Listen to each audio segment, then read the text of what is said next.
Good morning, good afternoon, or good evening, whenever you're watching or listening to this, and welcome to Link Up Leaders, your direct link to leaders in supply chain and e-commerce.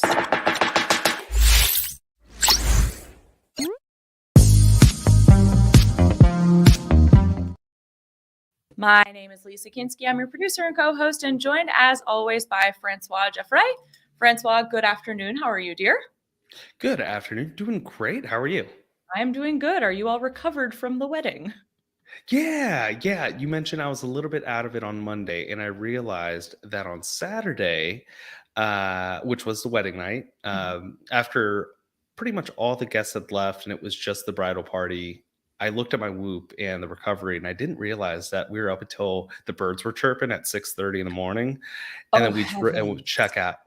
Checkout was like at 10 something, and we were just chatting it up, having a good time. A lot of the parents had left or gone to bed at that point. So I realized after you said that, my brain might have been functioning a little bit slower than usual.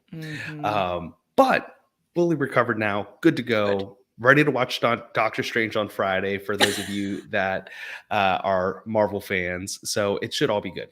Yeah. How about you though? Do you have any plans for this weekend? Oh, always. I have 3 birthday parties on Saturday. Right. You said that. One from 1:30 to 3:30 in Canton. And then I got to be in Woodstock from 4 to 6. And then Kennesaw from 7 o'clock onward. Got to make a costume change. I do. I sure do. And then from there, like I said, I'm helping my parents move out of their commercial space. On Sunday, helping them a little bit more. And then 4 of my girlfriends are going to get their noses pierced together on Sunday. Oh, okay. And they were like, do you want to come with us? I was like, absolutely not. Thank you so much. I'll meet you for dinner afterwards though, just because I can't do needles. Like they're not my thing. Anybody who's ever met me knows that it's not for me. Then it's like, how do you have yours pierced? I passed out in the Claire's. 100%. They did the one. I was like halfway out. My mom was like, just do the other one. My friend Stephanie was with me. It was a disaster. But those are my plans. Good. Yeah, busy weekend. I'm doing nothing but cleaning and packing, getting ready for the moving to DC soon, hopefully. My fiance, Kate, started her new job. She's loving it over at Google. So yeah, I mean, everything's going great. It feels like, you have those weird weeks and then you have those really good weeks. I feel like the second half of the week is a really good part of the week. Good. That's awesome. Yeah. I've decided that I've entered my main character chapter of my life, which is a whole very philosophical, very I don't even know if it's philosophical. It's very woo-woo, I guess you'll call it. Very millennial. Very this is my time now. Get ready to be sick of me, as that TikTok sound is. It's like, yeah, man, shit's just going really good right now. Fixing to walk into 28 here in a couple of months. And it's just I'm ready. Let's do it. I usually have a total freak out around my birthday. I had a quarter life crisis when I turned 25 and, I had a whole meltdown. But yeah, we're not doing that now. We're not doing that this time. Good. We moved past it. Yes, moved on and moved forward. Well, let's go on ahead and get into the discussion of the day. Our leader today, I hope I don't mispronounce his name, is Asher Ismail with Uncapped. I was so focused on your name. I forgot the name of the business. Did I pronounce anything correctly? You got the name perfectly. Thanks so much for having me. Really looking forward to the discussion. We are so happy to have you here. And you're calling in from London, right? So what time is it there now? It's 5 p.m.? It's just after 5 p.m. Yeah. Just after 5. Awesome. Our coworker Jack just got back from there, actually. Yeah, he loved it. He had a really good time. He and his girlfriend, they went there and then spent some time in Paris too. And I've got to tell you, he showed me a map of the public transportation in London, the tube or whatever y'all call it. I don't know how anybody gets anywhere. It's so confusing. It's actually the opposite situation. I actually was born in Canada, in Toronto. And, when I was a kid, there were, basically 3 lines that you could go on. So actually getting anywhere was incredibly challenging. And then you come to the UK and it's amazing. You can just get everywhere by the tube. You almost stop realizing how close things are because you think it's 5 tube stops away and you realize that you could just walk there. So it's a great thing once you get the hang of it, for sure. See, that's such a foreign concept to me because there are some places, like obviously New York has the subway and stuff, but like Atlanta doesn't have anything like It that. has the Like MARTA. it has the MARTA, but there's so many people with their own cars anyway, and it's certainly not as Right. involved as what London and New York have. And I grew up outside of the city where we have nothing. And Hmm. so like that's such a wild concept to me that like people don't own cars in cities like that. I'm like, how do you get anywhere? Are you walking everywhere? Are you riding bicycles? And what I hear, London is not a bicycle weather city. So most There's of the still a lot of time, people on bicycles. There's still a lot of people on bicycles. A lot of bike lanes actually as well. So it's Yes. not that bad. see, But we you're don't have right. those So many either. people don't ever learn to drive, which is kind of a Hmm. funny thing. Because when I was a kid, it was like all about getting your driver's license. Like you were waiting until you were 16 and like going the day on your birthday. I actually went the day of my birthday to try and pass my test. And so, it is definitely a different world over here. Oh yeah, I did too. Why Here you have to London? have your. Oh, go ahead. Well, I moved here 12 years ago. It was actually supposed to be 12 months. But, like many people who come to London, it just hooks its way into you. And, yeah, I Mm. came originally, for work. So I was working for Skype, actually. So, the former a former client of mine became the CEO of Skype. And so when that happened, he was like, "Hey, do you wanna, come and work for us for a year?" And, yeah, history has it, and I just kept doing other things in the, like, startup and technology world, and yeah, it just became home. Mm. Very awesome. 12. Who else did we talk to that had that story? Somebody that went over to, I think it was Thailand or something. They were like, oh, I'll be here for 3 weeks. And we talked to him. It's like, that was 4 years ago. It's like, Yeah. people just Bali. get, It was Bali. oh, it was Bali. You're right. It was Yeah. Bali. Um, Kenji, no, I think it was. no, it was, I'll find it later. I'll link his episode. Look above Francois's head. You'll find it. Well, that's More awesome travel though. tips coming to you More soon. more travel tips. Yeah, that is my entire TikTok feed, travel tips Yeah. and credit card point hacks. But the CEO of Skype, that's interesting. That's a very you don't hear that type of story too often. What were you doing, I guess, in your former life that sort of got you to where you are today? Well, my background is in startups. So I was doing my first startup, back in Canada a long time ago, I guess. But then, shortly after that, I, realized I wanted to learn more about how other people kind of build businesses. I'd made tons of mistakes, and I wanted to learn more about business. So I became a management consultant.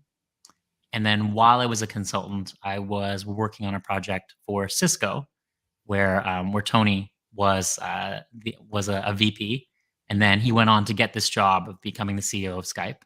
And yeah, it was just a natural thing, to say, hey, why not, recruit people and get you to help them, figure out the next steps. And so yeah, Skype was a really interesting journey. Obviously, one of the biggest tech plays and eventually exits that happened in like the European tech scene. But yeah, it was an amazing place for so many different entrepreneurs because out of that business just came so many other great companies and all these other founders who kind of built a lot of the ecosystem that we think about, in the UK, especially around entrepreneurship. Mhm. Mm. Have you guys ever seen the movie Hitch with Will Smith Yeah, and of Eva course. Mendes? Okay, this isn't a slight on consultants at all, but when Hitch is walking around and she's like, so "What do you do for a living, Hitch?" And he's like, "I'm a consultant." She goes, "What does that even mean?" He's like, "It means I get to charge people a lot of money to do absolutely nothing." Like, I know that's not what they are, but that's what I think of that movie No, they every do a time I hear lot. consultant. I know that they do, but nobody knows what they do, so they truly could charge a bunch of money to do nothing if they really wanted to. But I just think of that every time somebody says the word consultant. Um, Yeah, there's a classic joke that like the consultant will like steal your watch and tell you the time. yes. So, you know, it's a funny industry. It's amazing how it does work, but actually when it does work well, it can be incredible. Like I felt really lucky. I got to be part of some companies of supporting them through their growth journey and getting to work and advise these very senior people when I was very young. But Mm, actually, I really do think we made a lot of impact on them because mm, so often, and you probably have experienced this in your own business, right? Sometimes the answers are right in front of you, but it takes someone coming from the outside with a different perspective for you to realize it. And Yep. so right. often it was just that, that we were sharing information, putting it in a way, packaging it so that people could understand it. And yeah, a lot of the things I learned in that like continue to, shape how I think about, business today and, building the startups that I've been building. Well, and you're making obviously a lot of impact now helping these, e-commerce brands and startups with the fundraising. Tell us about what you're doing now. Yeah. So, I'm one of the co-founders of Uncapped. And what we're really passionate about is that founders shouldn't have to give away equity in order to fund their growth. So, the main thing we do is we provide, fast, flexible funding to e-commerce businesses for marketing, inventory, or hiring. But the key thing is that we do it without any personal guarantees or dilution. And, as I mentioned, I've, been building startups for a long time. This is my third business. And I think the biggest problem I always had was getting the funding that I needed. And, just working with hundreds of e-commerce founders, I've just seen how they really struggled too. So for me, it's just a dream to get to work on Uncapped. Every day I get to help other entrepreneurs get the funding that they need. And our first customers were also my friends. So from the start, we've really tried to create a product that's actually really friendly, that's fast, that's fair, that's transparent. It's the funding product I wish existed when I was building my first businesses. And yeah, now we're in 22 countries, including the US, but also the UK, Germany, Poland, Spain. And yeah, we've just been growing exponentially, deploying hundreds of millions of dollars. And we now fund more businesses in a day than a typical VC will fund in a year. That is Wow. crazy. I feel like we often find that some of the best or like most innovative solutions out there are ones that come from folks who lived that experience and noticed that there was a need for something or had a frustration and wanted to create the solution. And I also love that you used your headline on your website in that explanation. I love when people do that. It's like saying the title of a movie in the movie. It's fabulous. But something I wanted to get clarified, just because I always say it's like, for anybody who doesn't know, it's when I don't know.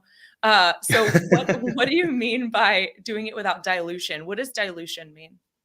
Well, if you think about the ways that founders typically have raised money for their businesses, usually had two options. One was debt, where you are taking out a loan and you're getting a capital, but it's usually generating liquidity from like fixed assets.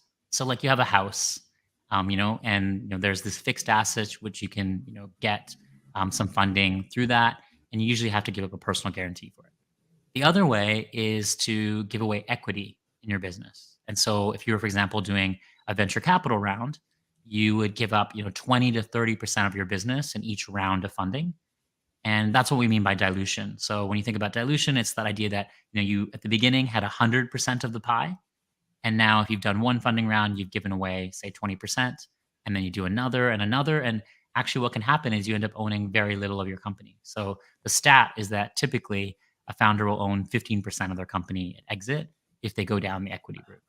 Gotcha. So that dilution, yeah, it just really eats into, what your potential outcome is for the business. And a lot of founders, especially first-time founders, often don't realize the implications. Yeah. So it's shark tanking it's fundraising without shark tanking. You don't have to give away part of your stuff to Mr. Wonderful. Yeah. That is another way to explain it. Well, you mentioned that, this was kind of a solution that you wish was around when you were raising capital. What challenges did you face when you were trying to raise capital? Oh my God. So, Uncapped is definitely born out of the frustrations I faced when I was launching my first business. I did my first startup in 2003, and I was young and I was just trying to raise 100K. And I probably had 100 meetings and I got 100 no's. And yeah, I didn't want to take financing from the banks because, I didn't own a home and they all wanted personal guarantees. And, venture capital, it wasn't ideal either because I didn't have a track record. I didn't have connections or like a warm introduction. And so I just repeatedly missed out on growth opportunities. And then when it came to my second business, I thought, okay, now I got it all figured out. I understand this entrepreneurship game. And I ended up raising millions in venture capital. But then I got terribly diluted. And I just started to realize that, the options for me were really limited. And it was just depressing. It was like depressing to think you could work so hard and then just own so little of your own company. And, I think what I just noticed that it wasn't just me. Basically, every founder, so many of my friends are founders and, they were just all left to choose between either raising this costly venture capital or having to burden themselves with traditional debt. And so, yeah, I just started to think that there must be a better way than this. And yeah, I started working on Uncapped and really just first trying to bring a more fair alternative first to Europe and then to North America. And yeah, now we've given, over 150 million of funding to businesses who've gone on to create like, tons of jobs and opportunities. But we've also helped the, owners of those businesses just keep more of them, and, save them the millions in dilution. Mm. Yeah, and it's particularly important, the solution that you built now and for the past few years, with the pandemic causing so many constraints that they didn't foresee, right? Whether that comes to inventory, whether that comes to, yeah, like you said, expansion of just operations because they can't manage all of their inventory all of a sudden, so they have to hire people to do it. Um, I guess what have you seen? First of all, when did Uncapped actually start? So we're just about 2.5 years old. So we're a Okay. relatively young company, but we've grown exponentially. So, like just over a year ago, we had like 10 people on our team. We now have over 100 people on our team. Wow. Mm. And yeah, it's been amazing, partially because I think, being in the right place at the right time, like you were talking about the pandemic, Mm. that just obviously accelerated e-commerce growth incredibly. And that is Oh yeah. our core customer. And so we kind of were really lucky to be able to ride on the wave of that. But also the idea that, this solution, I think more and more founders have realized is the way that companies should be raising capital. And, previously, because, equity was the only solution folks had, kind of when you have, a hammer, every problem is a nail. And I think now founders have just opened their minds a bit because they start to, realize actually, owning more of your company is actually what's really critical. Mm. Mm.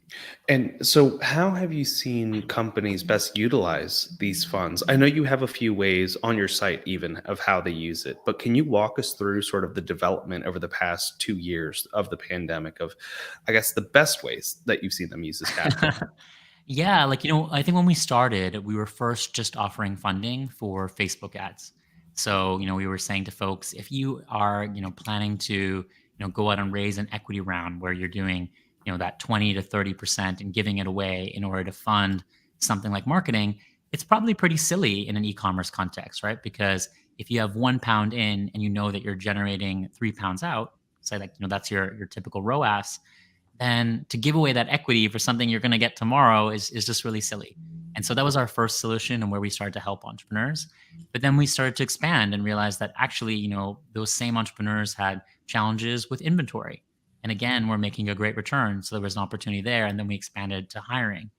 And we've seen the model work for like a wide variety of companies. There's some that are bootstrap and have really taken limited investment. There's others who have already taken venture capital and they've realized that actually they want a more affordable way to grow because as you come to those later stages where your business becomes repeatable and predictable, continuing to give away equity can also be really silly. So yeah, really trying to support a wide variety of businesses and in different situations. Mm. And do they have to have a plan when they're approaching Uncapped in order to, let's say, I'm getting 100,000 from Uncapped. I plan to allocate 50,000 for inventory. This is the return that I plan to get and the forecast that I have for this set inventory. I guess what planning is involved before taking any capital? Well, as an entrepreneur, it's always good to have a plan and to know how you're going to use funding. But, in the way that we work, we don't require people to produce business plans or pitch decks. They don't have to meet us up for coffee, which really means that, they can really focus on growing their business. If I think about all the time I spent like knocking on doors and trying to go to meetings, it was all this time I wasn't actually spending with, my team or building my Yeah. product or working with my customers. And so that's kind of part of what we want to give back. Typically with our model, you will connect to us, using the data platforms you already use to run your business. Like say, for example, you'll connect your Shopify or your Google Ads. And, from that, we can pull in that data and then make a data-driven decision. And in 24 hours, let you know about what funding are available for you. So it's a really Mm. different way than I think like the traditional models of how people have raised money previously. But also I think it fits our modern times, because the Right. people who are raising money as well, they're not all just based in one location where the investors happen to be. And, it used to be you were at such a disadvantage if you weren't in London or New York or San Francisco and the investors were far away. It was like, how could you build a business? And now actually we're democratizing access because 70% of the money we give away is actually people who aren't in a major urban center. and who are building great businesses, all over the world. And it's exciting to be able to, support more of those folks. Yeah, definitely.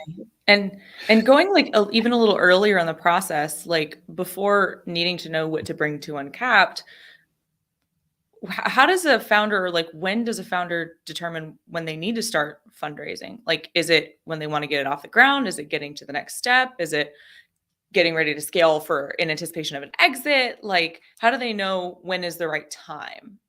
Well, I guess more broadly, not specific to Uncap, but just generally about when do you think about putting money into your business? There's kind of two moments. Like one side could be, hey, you have a great idea and you need some initial capital to get it off the ground. And you want to maybe get some funding in your business to support you to prove out that idea and get it to product market fit. The other case is where you already have product market fit. You have something that's working. You're probably getting, good unit economics. So in other words, you're making a positive return in terms of how much revenue you generate versus the cost to, put in that product and also to market it. And you really want to now scale that thing. And so, that's the other instance. In Uncapp's case, we really work with businesses who are in that latter stage where, they are generating sales for at least 6 months. They're doing at least 10K of revenue per month and they're growing. And the rationale there being is that, when you're doing 10K per month, that's the moment where it's not side of desk anymore. It's actually something you could do and make it into a full-time gig because you can start to pay yourself a salary. And if you've been doing it for 6 months, there's something repeatable and predictable about that. And those are the businesses that we love to fund, the ones where actually you can add more fuel to the fire and we'll do it without taking a piece of the pie. So you can actually get to your goals a little bit quicker. By comparison, the alternative is always to bootstrap. And I really recommend, that founders, self-fund as long as they can. But, the downside of that is, of course, you can only grow as fast as your profits. And so that might not be getting you to where you want to be as quickly as you want to go. And in those cases, like that's another moment where it's a good idea to say, hey, let's take some smart money, use it well, and, achieve our goals faster. Okay. Yeah, that makes complete sense. But in today's environment, I mean, we've seen Amazon, for example, take a huge downturn in their first quarter earnings. Is that something that you're seeing across the board with e-commerce? Well, I think what we will see in general across, all online businesses in this next period is there is going to be probably some challenges coming ahead, right? Because yes, we're seeing those patterns from Amazon. We're seeing it more generally from the whole technology sector where, prices of companies, they're resetting. And that's also due because interest rates are rising, given what's happening in, the economy and what's happening with the Russia-Ukraine conflict. That's going to put pressure, on everybody. And it also changes consumer sentiment a bit where people might be saying, hey, I might be a little bit more hesitant to make that next purchase or push that off, or do we really need that? There could be a trickle down effect also where people are maybe, losing their jobs, aren't buying as much, aren't going out as much. And so there are all those things to be, wary of. But at the same time, I think, there's going to be good businesses that are going to keep growing and keep pushing. And I think, for us, I think what we see is that probably a lot of businesses who traditionally might have only looked to venture capital, only looked to equity as a way to fund themselves, will now potentially out of necessity meaning to be looking a little bit wider, right? And they'll maybe actually it could be a good thing for them because, they wouldn't have looked at other sources of capital. Now, being forced to do that means that actually they could end up owning a lot more of their business and making an overall, better return. And so I think there could be really positive things in that as well. And more generally, I think if you are in a place where you are thinking about growing your business or looking for capital, it's wise to start looking earlier than you would have before because it might just take a little bit longer to find the right investor or it might take a little bit longer to close a round. So, just being smart and planning for things is, always a way to success. And a big part of that planning, a big part of the planning is definitely understanding the economics behind the funding that you're getting. As we talked about, if it's dilutive funding or if it's taking something against personal property guarantees. How does the funding work with you? I know it almost, and don't take it the wrong way, but it could sound too good to be true to some business owners that they don't have to put up all these personal guarantees. How does it work with Uncapped? Yeah, it's funny. That's so much of what folks said to us at the beginning. But where's the catch? Because when we first launched this product, our first market was the UK, and the challenge we had was that it was actually illegal to have a product like this because there was no law that governs a product where you don't have an interest rate and you don't have a fixed term, because that's kind of the definition of a loan. So there wasn't like a legal word to describe what this product was. And, it made it a little bit of a challenge. And, the idea about how Uncapped works is that, we provide equity and interest-free investments that start from 10K up to 5 million pounds. And then we charge a flat 6% fee on the capital that we provide. And then as a business, you only repay the capital as you make revenue. So there's no set repayment date, there's no compounding interest, there's no equity or personal guarantees. Maybe to give you an example, just to maybe make it a little bit more clear. So like, for example, say if we, lend you 100K to spend on marketing, we take back a fixed portion of your daily revenue, which might be say like 5 or 10%, until we got 106K back. So there's no other hidden fees. You're just paying that 6% flat fee. And critically, because the repayments are tied to your revenue, if the business slows down, you as the owner, you're not cut out. The repayments just slow down. So yeah, we really believe it's the most affordable, flexible type of financing available to growth companies. And I'm glad that you covered the 6%, because that's always my question for businesses. And that was my question when I started at Noviland. Even I was like, how do you make money? Like, all right, I get how you're helping these people, but like, how's your rent getting paid? So that's always like my question. I had another question after that, though. I just totally sidetracked myself.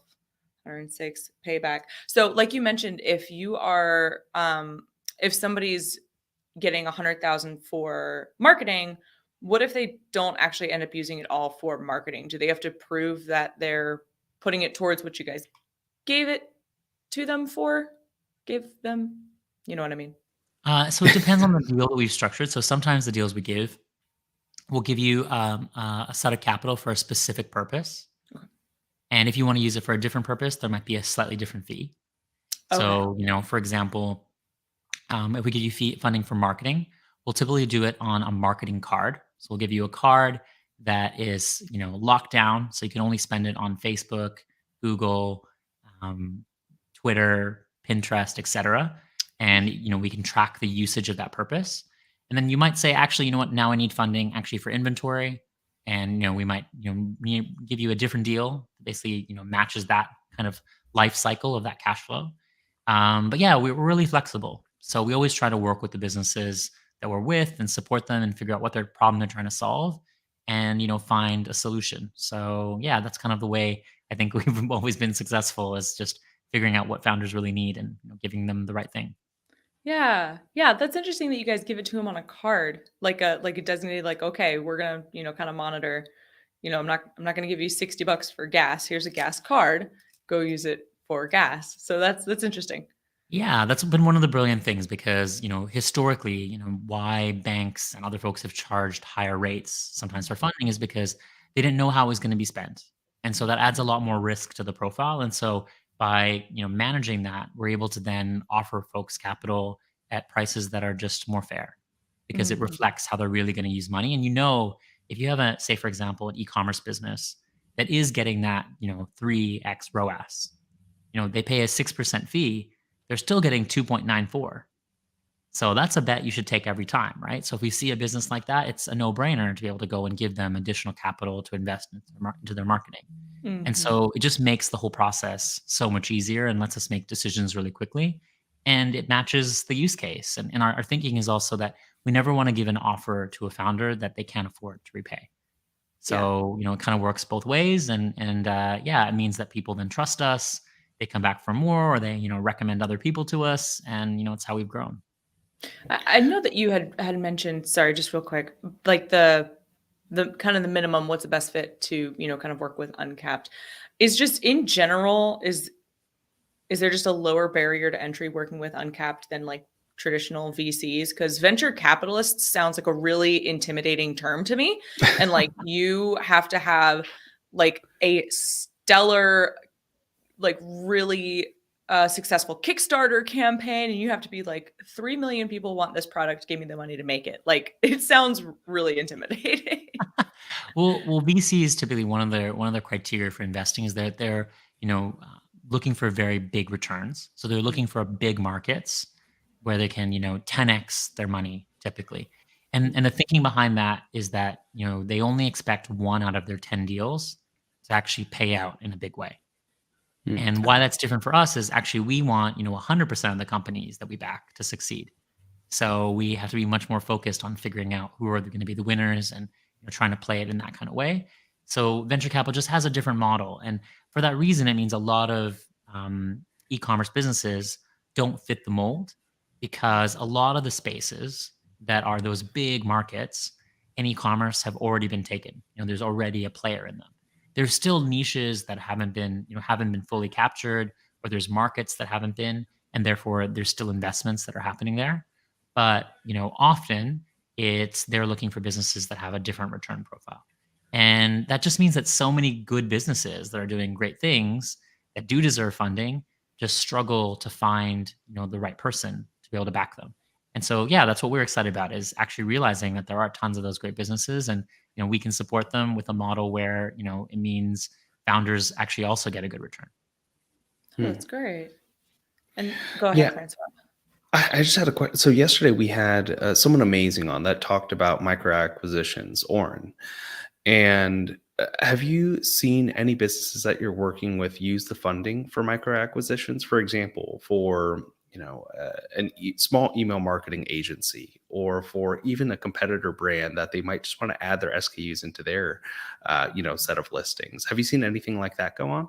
Yeah, we see that all the time. So it's also another really common use case. We don't advertise for it as much because it's, I guess, comparatively to how many people need funding for marketing and inventory, it's not as common. But yeah, we're seeing it all the time. And yeah, we really love to support those cases as well. And very typically, the acquisition that folks are making is accretive.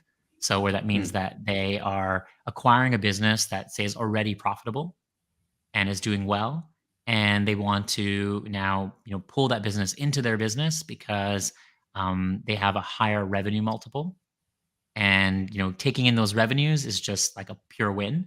So like those cases are really easy.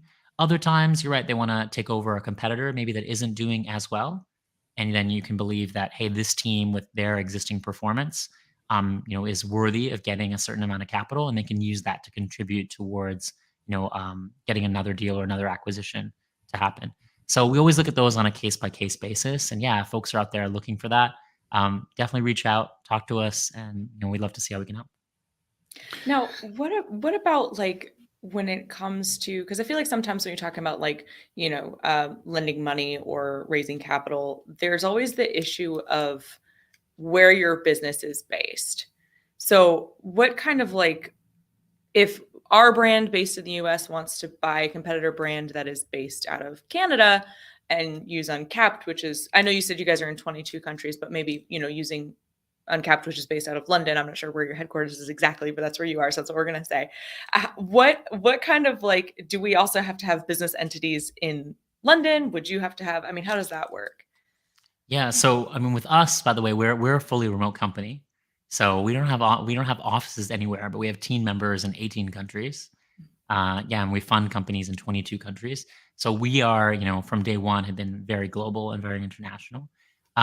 If you're acquiring a business though in a different market, that's generally not the issue for us. It's more about like how we're able to understand the data. And typically in e-commerce, what's very interesting is that a e-commerce business in the US has much more in common with an e-commerce business in the UK than a UK bricks and mortar store has with a UK online business. So, part of why our model has been able to expand so globally so quickly is because there is just such commonality between how e-commerce businesses work around the world, right? We're all using the same platforms. We're using the same advertising channels. We're thinking about our strategies in terms of building relationships with customers and communities and content, all in a very similar way. And sometimes the language changes, and sometimes our ability to understand the finances of the business needs to adapt a little bit. But comparatively, those are minor things versus the fundamental business model that's happening. And what we become really good at is understanding that business model. Whereas, traditional banks, they look at a typical e-commerce company and they think, oh my God, this business is taking all the cash flow it has and spending it all on marketing and all on inventory. And it looks like it's about to go out of business any second. And for us, we're like, oh, that's a great business. Good job, guys. Because we get e-commerce, right? We know that that's what a smart e-commerce founder is going to do. If you've got an opportunity, you should be going and getting, all the inventory you can so that you can lock in those next sales. Whereas other folks would see that as, just terrible, right? And you got to understand this world and, realize those patterns. And, that's what we're specialized in doing. We really get how e-commerce businesses work and what their cash flow cycles are, but also the opportunity, right? Because if you have a good e-commerce business, you can have, in our case, we've seen some businesses where they have, 5 people and they're doing millions and millions of sales, right? Because they get a product that's working and then they can pour more marketing into it and just grow it incredibly fast. And so, you have to understand both sides of those coins and where's that opportunity. And, for us, I think that is definitely a very international thing. Okay. Yeah. And I mean, it's all about capitalizing on opportunities, capitalizing on them quick. Is there a option to sort of have installments? So for example, for loans, you could be pre-qualified for $500,000 and you could potentially take it out in installments. So you don't owe, let's say, the 6% on all of it at once. Is that an option with Uncapped? Well, what's beautiful about our format of capital is that it's not like where you went to a bank and you had to apply for a loan and it was this huge process that took like 3 months and you had to go through all this paperwork and due diligence, right? In our case, you can come to our website and then get funding in 24 hours. So my advice is just take how much capital you need. And you know what? If you want to come back next week and do another deal with us, awesome. If something happens and you learn that you need more money, we can do that. Because we're not, in this world where everything has to be so painfully slow. And I think that is more the reality of how people should use money. Because you're right, it's silly to take on more capital than you're actually going to utilize, right? And just be paying fees for something that you're not actually making use of. And yeah, it's a more modern way to, I think, fund your company. Right. Mm-hmm. It sounds like when students take out like the full possible amount of a loan and then don't spend it all on school, and then that's a whole nother podcast. Yeah, that was me too. Yeah, we got our refunds. We splurged a little bit. Went to a restaurant. Went to the bar. Yeah. It is what it is. You got to live your life as well. Yeah. But we were sort of talking, and not really directly talking about it, but touching on sort of this landscape of aggregators, right? And talking about acquisitions and companies potentially acquiring other e-commerce brands in general. Sure. I'd love to get your take on this, just because it is such a hot topic in today's environment with Thrasio going through so many layoffs, for example, and especially after Amazon's reportings dropped that much in Q1. I think it's forming new conversations in the e-commerce space. I'd love to get your take on what you think is going to happen for the rest of 2022 when it comes to e-commerce as well as just aggregators. Yeah, I mean, I just think about, going back to like e-commerce conferences this last year, and wherever you would go, there would be this huge Thrasio booth, right? And you were like, what is going on here? And it just felt like the amount of money that aggregators were raising was actually just insane, right? Like you would hear about a new funding round and a new funding round. And to be honest, we've also funded aggregators as well. So we work with some of those folks and we've deployed capital into them to then acquire other e-commerce businesses. And yeah, there's been a real interest and a real growth in that space. I think in 2022, you're going to see less people probably selling to aggregators.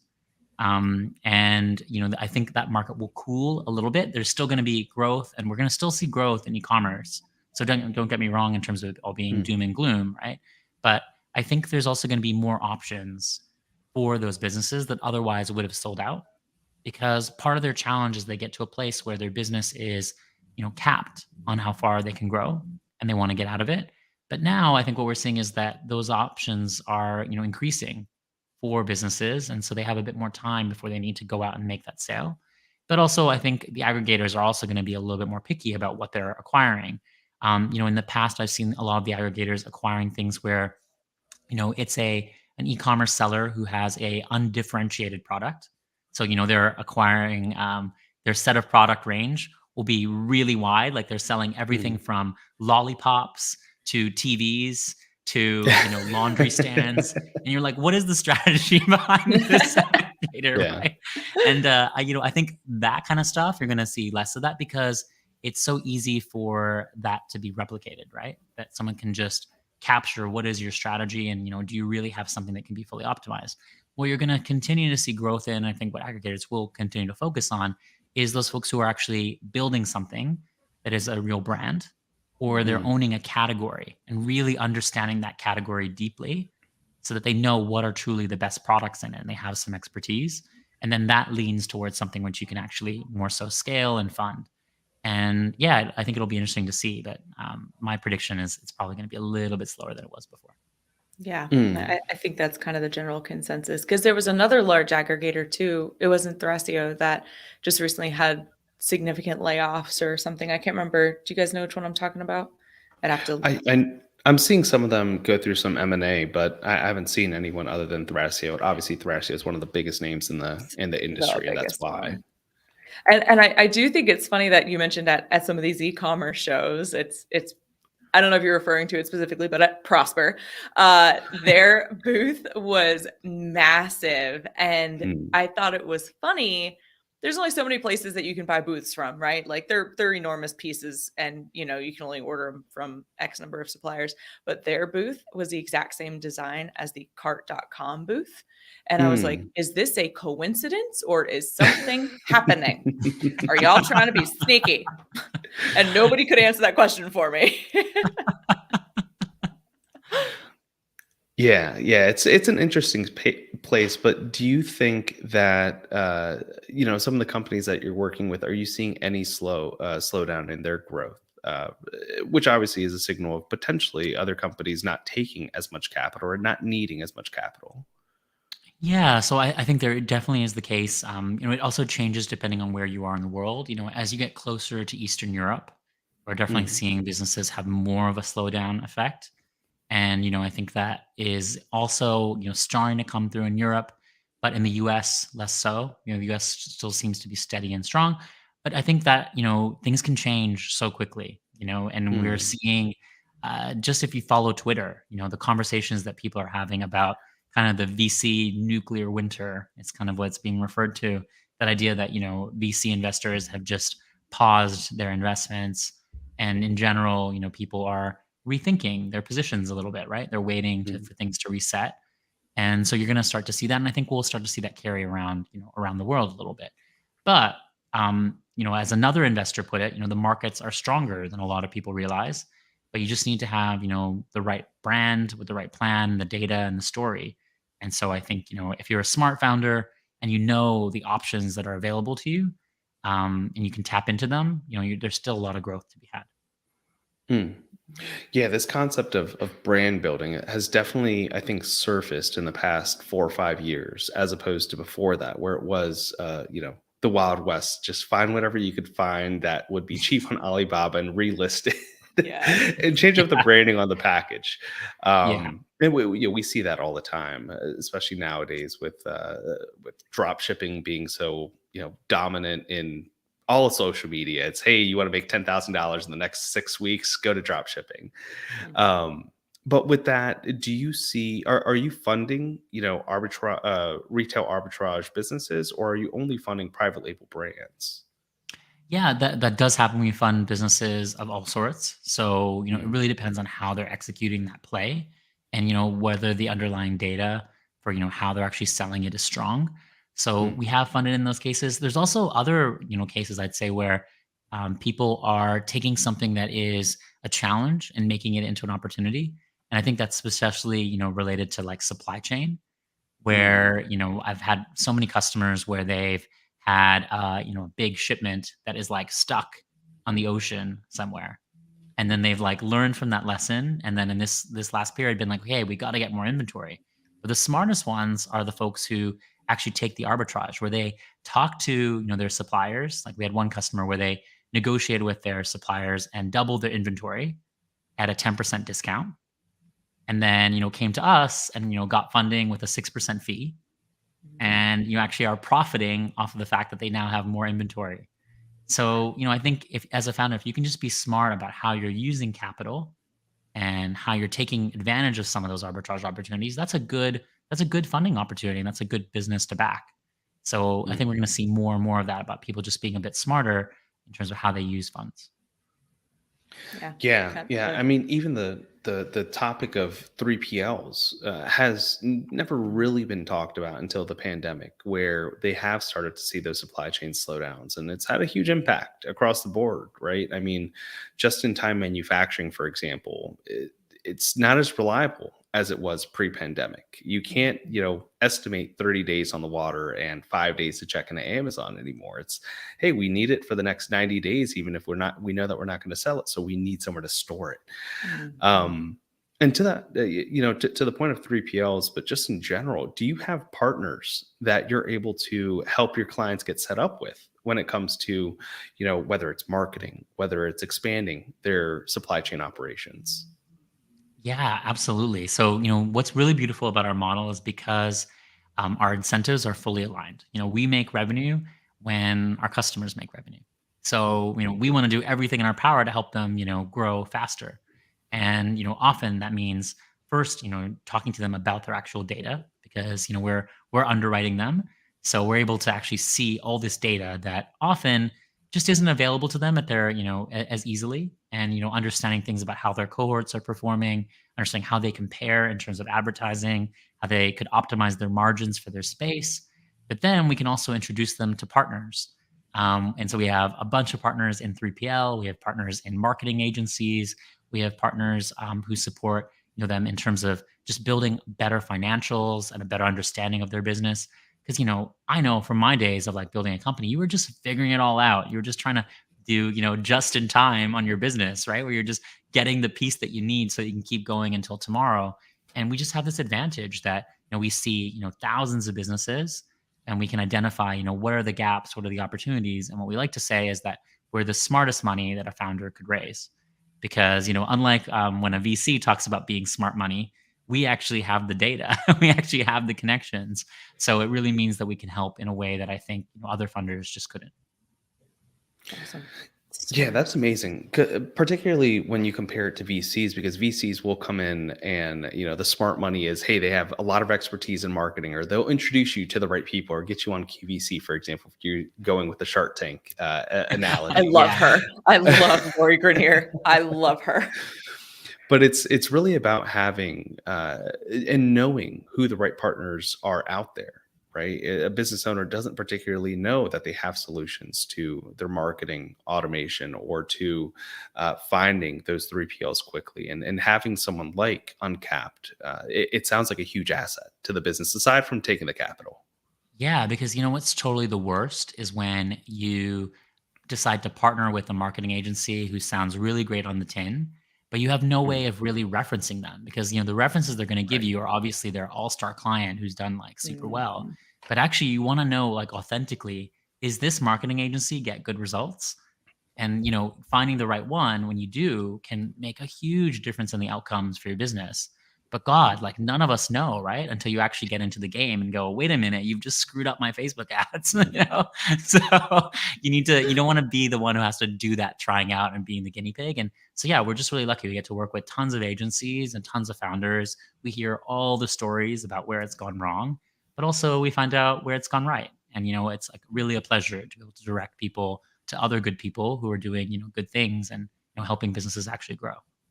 Yeah. And Facebook ads have become hard enough with iOS. Oh my God. Without somebody. If we could all just go back in time. Yeah. Because totally every D2C business, right? They totally built their business off of the fact that you could, have that cookie tracking and find more lookalike customers of your customers that worked. Right. And we just all need to be a little bit more innovative in terms of, how we're going to market it, and, making sure we're still growing. But yeah, it's obviously a different game from how it was, just a few months ago. Yeah, it truly is. Sorry, Francois, I cut you off there. No, I was just going to say, if you want another business to start, you start a Yelp for all the service providers and agencies that Oh, you know, and expose some of the ones that aren't performing necessarily the best. And especially because, in the logistics game, and we're heavy in the supply chain from our parent company, Noviland, uh, it's so easy for a business to be swayed one way or another just by price, right? And just Yeah. by, hey, Mhm. we could sell you a container for $500, especially in today's environment, $500 cheaper than the next guy. And this is going to be the best solution because we get it there a week earlier. That boat I doesn't move a week faster because of you. I It's thought you were saying I thought you were using the example of somebody trying to sell a container just for $500, and I was like, no, "Red no. flag. That is not." No. No, but I think that understanding who the right partners are out there, and not to reiterate what I said before, but if you were able to supply, the pros and cons for a lot of these agencies for your customers, again, I think that's just invaluable. It's something where, without that, I think a lot of businesses do suffer. So if you wanted another business idea, just floating it, It's a little bit of our no secret equity on this sauce, part. though. I think what's cool is the fact that we are able to provide that services to the companies that we do fund, and Mhm. I think if you kind of create a list where you're just exposing it out to everybody, the challenge of that becomes, is that list authentic anymore? Because Okay. what's the business in that game, right? It's about like who ranks the highest? Are they paying you to rank at the list? How do you work, right? And what's the real driver there? So our thinking on it has always been like, hey, we have a list who we work with. We have lots of partners, but we know who's truly the best. And when we are wanting to support a company, we're making sure to nudge them in the right way without Mhm. pissing off everybody else who's in the ecosystem. But Gotcha. I think that's part of what makes it actually work, is that we're not just blasting everybody with a generalized list of solutions. Yeah, Gotcha. absolutely. Gotcha. Well, as we near the end of the episode, I was just going to offer up an opportunity to give kind of your best tips when it comes to fundraising, tips and tricks, or best practices for anybody who's like, all right, I need some capital. My mom won't give me any more money, and I need some cash. Well, I mean, one of the first things I always say to entrepreneurs, which is a little bit counterintuitive, being somebody who deploys capital, is the first question I think you should always ask is, should you even raise money today? Because I think, for some folks, raising a big round has always like been the symbol of success as an entrepreneur. And you can't Mhm. blame them because, when you go to the TechCrunch headlines, they're all focused on like who's raised and how much. But real success as an entrepreneur is actually building a profitable business, even if we don't celebrate that enough. And Mm, so, yeah, I think it's super important to just think, if you weren't able to raise money, how would you make this business work? And, I have entrepreneurs who come to me and say, "Oh my God, I'm telling you, if I don't raise this money, my business is going to fail." But, if you aren't able to raise that money and you know how you make your business work, just knowing that, it removes the desperation and it makes you so much more investable. So I think that's the first thing. The second advice I would have is to have the right fundraising mindset, because, you have to have a winning fundraising mindset. And because fundraising isn't easy. In fact, it's probably one of the most time draining activities that you as a founder will have to undertake, because, early on when you have a small team, it just consumes way more time than sometimes you'd like it to. And especially if you want to raise equity, unfortunately, there's just no shortcut in the process. So, having a fundraising mindset, it's about, planning ahead, but also expecting rejection, embracing the fact that you're probably going to get a lot of no's. I obviously got a lot of no's, so hopefully you'll do better than me. But, sometimes that happens for good reasons, sometimes for dumb reasons, and many times for reasons that will forever remain a mystery. So, practice makes perfect. And, if you learn from the past, eventually you're going to get that yes. And, you only need that one yes to actually make it work. So I think those are some things, really to think about it, in a broader perspective, and also take care of yourself and like your own mental health and all of this, because, it's a tough game running a company. You have so many people, depending on you, pulling you in different directions, and don't let this be the thing that drags you down. And of course, if you want to skip all of that and you want a much easier solution, we'd also love to talk to you at Uncapped, because we're trying to think about this as being a better way to fundraise, where actually maybe you don't need to do all that kind of stuff. But I think figuring out the right option for you is the most important thing. A seamless segue. Where can they find more information about Uncapped? Yeah. So, if you have a scaling online business and you're looking for funding, visit our website, weareuncapped.com, or connect with me on LinkedIn. Every week, I'm putting out content about fundraising as well as lessons to scale your business. I also do a lot of executive coaching as well. So if you are a leader of a rapidly growing business and maybe you want to gain some more clarity or confidence or resilience, yeah, shoot me a message. It takes 3 minutes, and if it's a match, I would love to help. So yeah, excited to Awesome. hear about what you're building.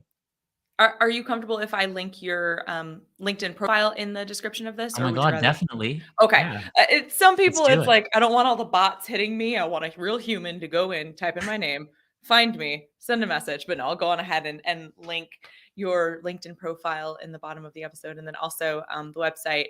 You said We Are Uncapped. For me, it keeps coming up us.weareuncapped.com. That Well, also depending on where you are in the world, where we we have are? many Okay. websites, so it gives you a website tailored to your country. But yeah, if you type Awesome. in, www.weareuncapped.com, it'll redirect you to the right website for your country, and Perfect. go from there. It's Well, really simple. I will change it then. I will give everybody the right one. But awesome. Asher, thank you so much. This has been wonderful. We've really appreciated all the information that you've shared today and you spending some time with us. Oh, thank you so much for having me. It was super fun to chat with you, and yeah, looking forward to staying in touch. Absolutely. And thank you for everybody who tuned in today. If you guys liked what you heard, be sure to give us a thumbs up, comment with your thoughts, share this episode with your friends, subscribe to the show, and be sure to turn on those notifications. And that way you never miss a conversation with leaders in supply chain and e-commerce like Asher with Uncapped. And we'll talk to everybody again soon.